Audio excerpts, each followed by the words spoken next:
بسم اللہ الرحمن الرحیم۔ السلام علیکم ورحمۃ اللہ وبرکاتہ۔ آج کا ہمارا ٹاپک ہے انسکرپشن آف ہولی قرآن۔ اس کا مطلب یہ ہے کہ قرآن مجید کی جمع و تدوین۔ اس سے پہلے کے لیکچر کے اندر ہم نے انٹروڈکشن آف ہولی قرآن کے موضوع پر مختلف ادیان اور مذاہب کی جتنی بھی اسکرپچرز تھیں ان کے متعلق کچھ گفتگو کی تھی، اور آج کا جو عنوان ہے، آج کا جو ہمارا ٹاپک ہے وہ جمع و تدوین قرآن ہے۔ قرآن مجید اللہ تبارک و تعالیٰ کا نازل کردہ کتاب ہے۔ اس کتاب کو اللہ تبارک و تعالیٰ نے ہی نازل کیا تھا۔ اگر ہم اس دنیا کے اندر کسی بھی علم کو محفوظ کرنے کی جب بات کرتے ہیں تو علم کے محفوظ کرنے کے دو ذرائع زمانے قدیم سے نظر آتے ہیں۔ سب سے پہلے یہ کہا جاتا ہے کہ جمع فی الصدور، یعنی کسی علم کو سینے میں محفوظ کرنا،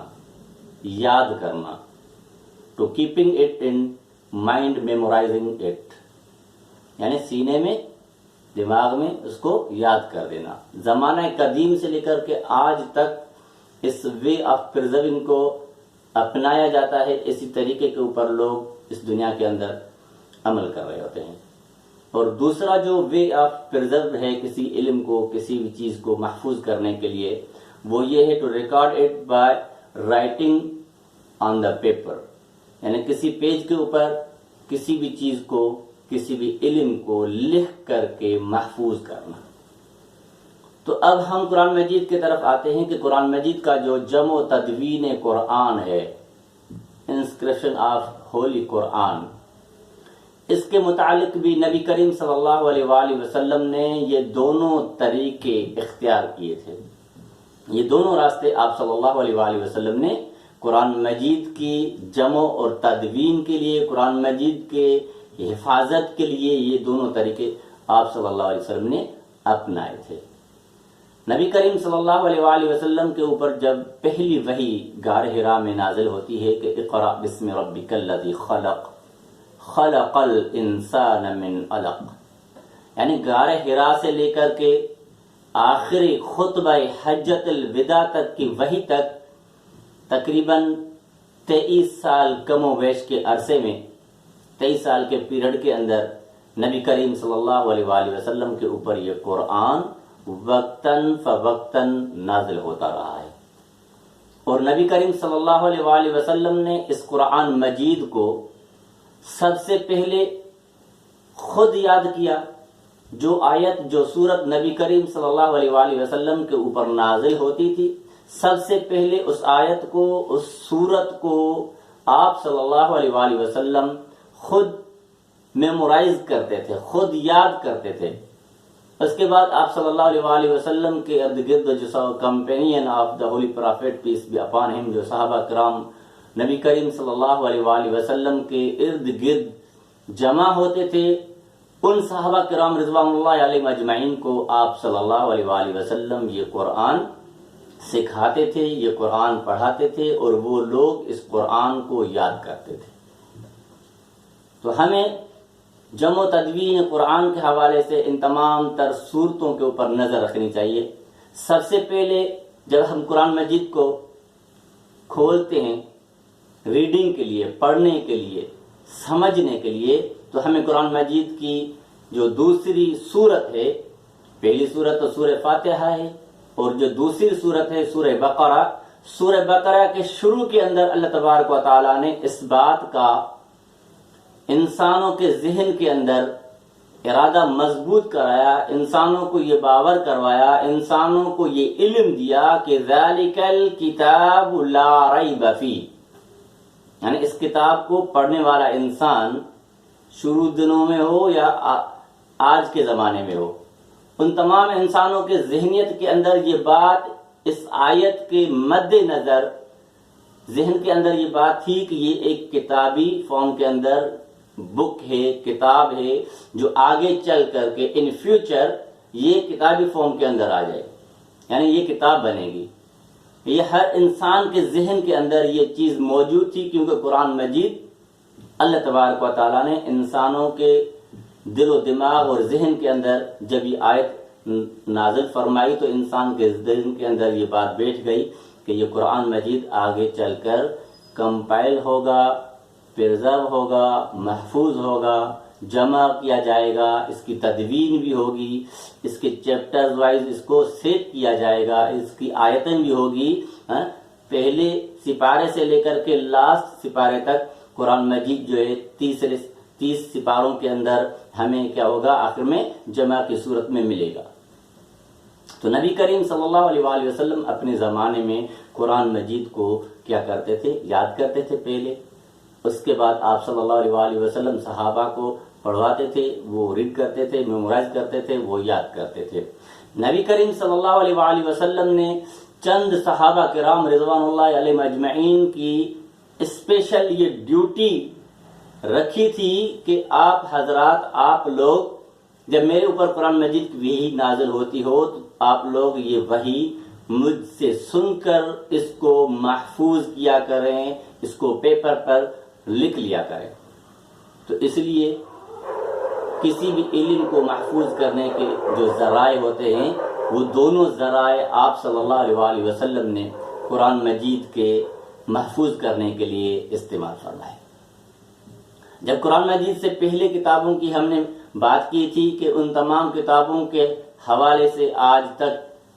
ان کے مذہب والے اس بات پر ابھی تک متفق نہ ہو پائے ہیں کہ وہ کتابیں کس دور میں، کس کے اوپر، کس لینگویج میں اور کس پیریڈ میں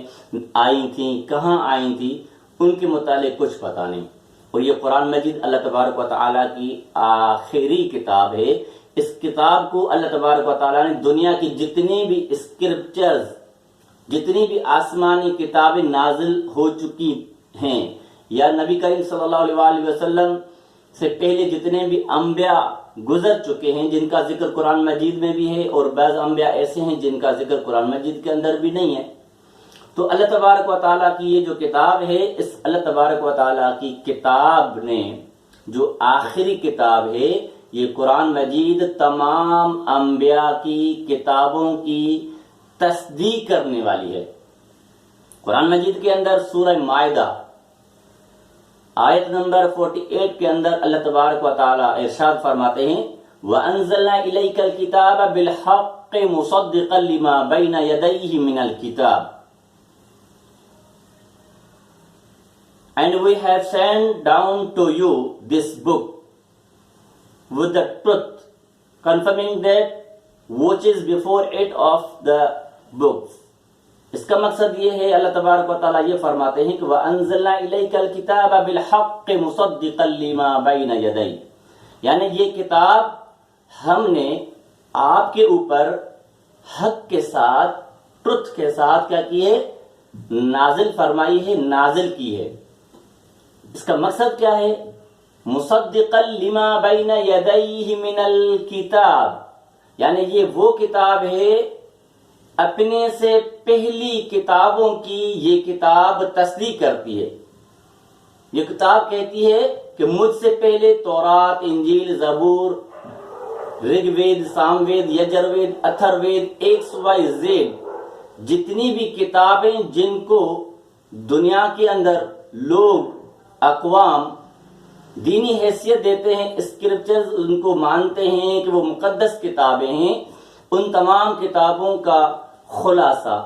ان تمام کتابوں کی تصدیق کرنے والی جو کتاب ہے وہ قرآن مجید ہے۔ وہ اس آیت سے، سورہ مائدہ آیت نمبر 48 سے یہ بات کلیئر ہوتی ہے، واضح ہوتی ہے، اس میں کسی قسم کا کوئی ڈاؤٹ ہمیں نہیں ہونا چاہیے۔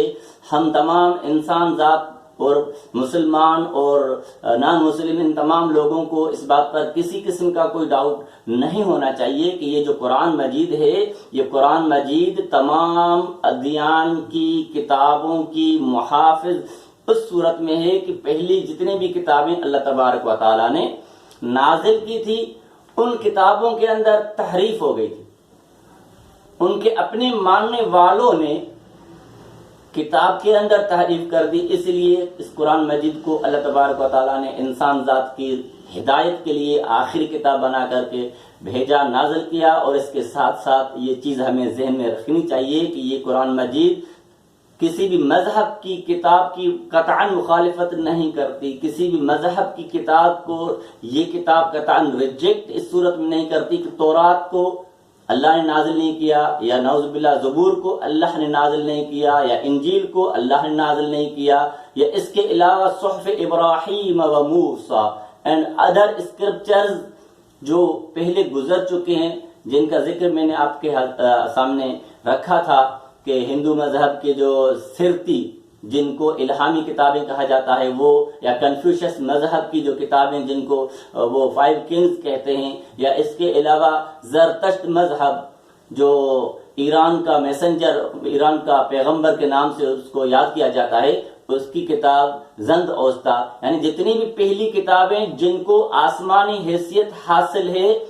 آسمانی حیثیت حاصل تھی، جو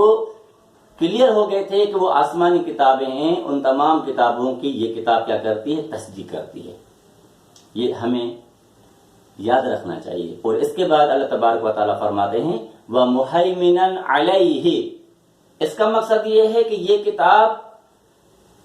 نمبر 1 اپنے سے پہلی کتابوں کی تصدیق کرتی ہے، اور اس کے بعد یہ کتاب ان تمام کتابوں کی محافظ ہے، یعنی ان کے اوریجنل کریڈ جو ہیں، جو بیسک کریڈ جو ہیں، جو بیسک بلیف جو ہیں، ان بلیفز کو، کریڈ کو، ان عقائد کو، ان نظریات کو، ان عبادتوں کو جو اہم ہیں، ان تمام عبادتوں کو اور ان تمام عقائد کو اس قرآن نے محفوظ رکھا ہے. اس کی مثال میں آپ کو دوں کہ قرآن مجید کے اندر تمام انبیاء کی دعوت کا جو بنیادی نقطہ ہے وہ یہ بیان کیا گیا ہے کہ جو بھی پیغمبر، جو بھی قوم، جو بھی نبی، جو بھی رسول، جو بھی میسنجر کسی بھی نیشن، کسی بھی قوم کی طرف اللہ تبارک و تعالیٰ کی طرف سے میسنجر بن کر کے آتا تھا تو وہ سب سے پہلے وہ یہ دعوت دیتا تھا کہ یا قوم اعبدوا اللہ ما لکم من الہ غیر، یعنی آپ کا اللہ کے علاوہ کوئی معبود نہیں. آدم سے لے کر کے نبی کریم صلی اللہ علیہ وآلہ وسلم تک تمام انبیاء کی یہی دعوت رہی ہے. اور اس کے علاوہ قرآن مجید نے اسلام کے آدم علیہ السلام سے لے کر کے نبی علیہ السلام تک جتنے بھی انبیاء گزرے ان کو جو اللہ تبارک و تعالیٰ نے عبادتیں دی تھی، ان عبادتوں کو بھی قرآن مجید نے محفوظ کیا. اس کی چھوٹی سی مثال سورہ بقرہ آیت نمبر 183 کے اندر یا ایھا الذین آمنوا کتب علیکم الصیام کما کتب علی الذین من قبلکم لعلکم تتقون. یہ جو روزہ ہے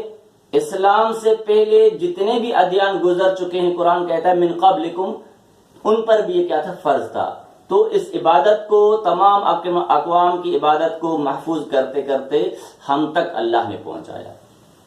اور اس کے بعد اللہ تبارک و تعالیٰ سورہ مریم کے اندر آیت نمبر 55 میں حضرت اسماعیل علیہ السلام کی دعوت کا ایک خلاصہ پیش کرتے ہیں. کہتے ہیں کہ وَكَانَ يَأْمُرُ أَهْلَهُ بِالصَّلَاةِ وَالزَّكَاةِ، یعنی اسماعیل علیہ السلام اپنے اہل و عیال کو، اپنے ماننے والوں کو، اپنے فالوورز کو یہ آرڈر دیتے تھے وَكَانَ يَأْمُرُ أَهْلَهُ بِالصَّلَاةِ وَالزَّكَاةِ، یعنی وہ نماز اور زکوٰۃ کا حکم دیتے تھے اپنے ماننے والوں کو. اس کا مقصد جو قرآن مجید نے سورہ مائدہ کے اندر ذکر فرمایا کہ یہ اپنے سے پہلی کتابوں کی محافظ کتاب ہے اور ان کی تصدیق کرتی ہے. تو یہ جتنی بھی عبادتیں آج ہم کر رہے ہوتے ہیں یہ اللہ تبارک و تعالیٰ نے آدم علیہ السلام سے لے کر کے نبی علیہ السلام تک تمام انبیاء کو یہ عبادتیں دی ہیں. چھوٹی موٹی تبدیلیوں کے ساتھ یہ آگے چلتی رہی. اس کے بعد اللہ تبارک و تعالیٰ اس قرآن مجید کے حوالے سے یہ ذکر فرماتے ہیں کہ سب سے پہلے یہ قرآن جو ہے، اس قرآن کو اللہ تبارک و تعالیٰ نے خود محفوظ کیا ہے. سورہ حجر آیت نمبر 9 کے اندر اللہ تبارک و تعالیٰ ارشاد فرماتے ہیں اِنَّا نَحْنُ نَزَّلْنَا الذِّكْرَ وَإِنَّا لَهُ لَحَافِظُونَ. We ourselves surely send down the reminder and we most surely are its guardians, یعنی ہم نے ہی یہ کتاب کیا کی ہے؟ نازل کی ہے. انا نحن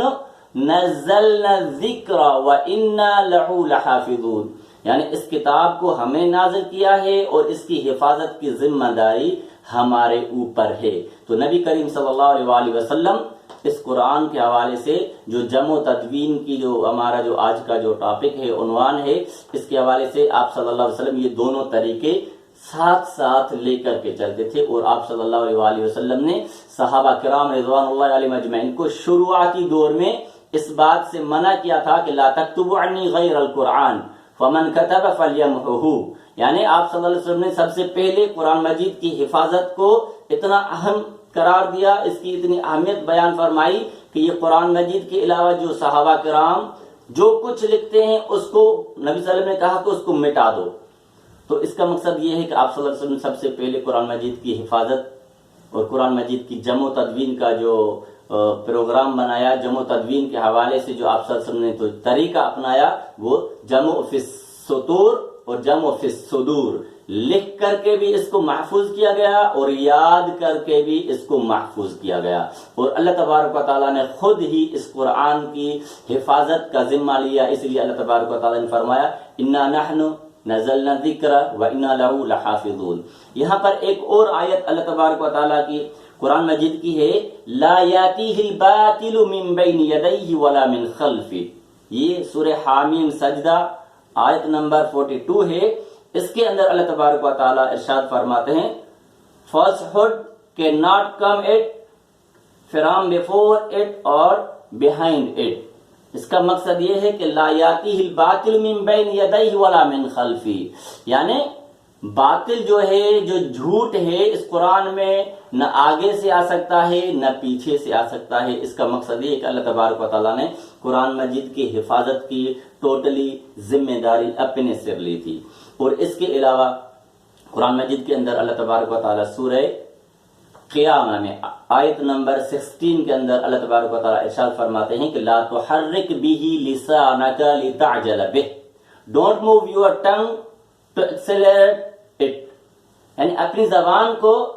ایکسلریٹ، جلدی میں حرکت نہ دیں. ٹھیک ہے، اللہ تبارک و تعالیٰ نبی کریم صلی اللہ علیہ وسلم سے کہتے ہیں، منع کرتے ہیں لا تحرک به لسانک لتعجل به، یعنی جلدی جلدی قرآن کو یاد کرنے کے لیے، محفوظ کرنے کے لیے اپنی زبان کو حرکت نہ دیں. اس کی ذمہ داری اللہ تبارک و تعالیٰ نے خود اپنے سر لیے. اور اس سورہ قیامہ کے اندر آیت نمبر 17 میں اللہ تبارک و تعالیٰ ارشاد فرماتے ہیں ان علینا جمعہ وقرآنہ، یعنی اس قرآن کو ہم نے کیا کیا ہے؟ نازل کیا ہے. اس کی ذمہ داری، اس کو جمع کرنے کی ذمہ داری بھی ہمارے اوپر ہے اور اس کو پڑھوانا بھی ہمارے اوپر ہے. upon us the putting together thereof and the reading thereof، یعنی اس کا مقصد یہ ہے کہ اللہ تبارک و تعالیٰ نے قرآن مجید کے جمع کی ذمہ داری اپنے سر لی. اور احادیث کا جب ہم مطالعہ کرتے ہیں کہ نبی کریم صلی اللہ علیہ وآلہ وسلم رمضان شریف میں ہر رمضان میں جبریل کو قرآن مجید کیا کرتے تھے؟ سنواتے تھے. اور احادیث کے اندر آتا ہے، صحیح بخاری کی روایت ہے، اس کو حضرت عبداللہ بن عباس رضی اللہ تعالی عنہ کیا کرتے ہیں؟ روایت کرتے ہیں کہ آپ صلی اللہ علیہ وآلہ وسلم جو قرآن، جتنا قرآن نازل ہو چکا ہوتا تھا، ہر رمضان میں جبرائیل کو آپ صلی اللہ علیہ وآلہ وسلم پڑھ کر کے سناتے تھے. وَكَانَ يَلْقَاهُ فِي كُلِّ لَيْلَةٍ مِّنَ الرَّمَضَانِ فَيُدَارِسُهُ الْقُرْآنَ. یہ بخاری کی روایت ہے. بخاری کے اندر یہ حدیث کیا ہے؟ پائی جاتی ہے. اس کا مقصد یہ ہے کہ آپ صلی اللہ علیہ وسلم اس قرآن کو جبریل کو سناتے تھے. تو اللہ تبارک و تعالی نے اس قرآن مجید کے جمع اور حفاظت کی ذمہ داری اپنے سر لی ہے. تو یہ آج کا جو لیکچر ہے، اس لیکچر کے اندر ہم یہاں تک اکتفا کریں گے کہ قرآن مجید کی جمع اور تدوین کی جو ذمہ داری ہے اللہ تبارک و تعالیٰ نے اپنے سر لی. اور اس کے بعد ہم نیکسٹ لیکچر کے اندر اگلے لیکچر کے اندر ہم وہ بات بیان کریں گے کہ کس کس طریقے سے اس قرآن کو نبی کریم صلی اللہ علیہ وآلہ وسلم اور صحابہ کرام رضوان اللہ علیہم اجمعین نے جمع کیا، پرزرو کیا، قرآن مجید کو محفوظ بنایا۔ آج ہمارے گھروں تک جو قرآن مجید موجود ہے وہ کس طریقے سے، کن مراحل سے گزر کر ہمارے پاس آیا ہے۔